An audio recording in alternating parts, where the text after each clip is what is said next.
இந்த ஃபாண்டன்ட் ஃபிகரன் பண்ணுறப்போ என் மைண்டில் என்னெல்லாம் தோணுச்சு தெரியுமா? 2 மந்த் கிட்ட ஆயிடுச்சு நம்ம ஃபாண்டன்ட் ஒர்க்ஸ் பண்ணி. நமக்கு டெக்னிக்ஸ் எல்லாம் மறந்து போயிருக்குமோ?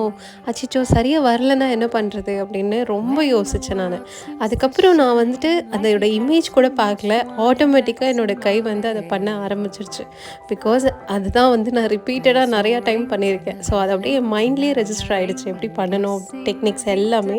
எப்பவுமே வந்துட்டு நான் ஒரு சுடிதார் போட்ட மாதிரி பண்ணுவேன் டாலு. இந்த டைம் கஸ்டமர் வந்துட்டு சாரி வேணும் அப்படின்னு கேட்டிருந்தாங்க. அதுவும் பர்ட்டிகுலரா ரெட் கலர் சாரி தான் வேணும் அப்படின்னு கேட்டிருந்தாங்க. ரெட் கலருக்கு எது கான்ட்ராஸ்ட்டா இருக்கும்? அஃப்கோர்ஸ் கிரீன் தான். ஸோ என் மைண்டில் வந்து டக்குன்னு வந்தது கிரீன் தான். சரி நம்ம அதே போகலாம் அப்படி சொல்லிட்டு யோசிச்சேன். எப்போவுமே வந்து நான் இந்த ஃபிகரின் பண்ணேன் அப்படின்னா, ஷால் வந்து கொஞ்சம் பறக்கிற மாதிரி எஃபர்ட்ல விட்டுருப்பேன். ஸோ சாரியிலேயே நம்ம நல்லா இன்னும் ஃப்ளோயா பண்ணலாம் அப்படி சொல்லிட்டு நான் இந்த மாரி ட்ரை பண்ணியிருந்தேன். ரொம்ப க்யூட்டா இருந்துச்சு பார்க்கறதுக்கே. நீங்க இது எப்படி இருக்குன்றத மறக்காம சொல்லிடுங்க. பாய்.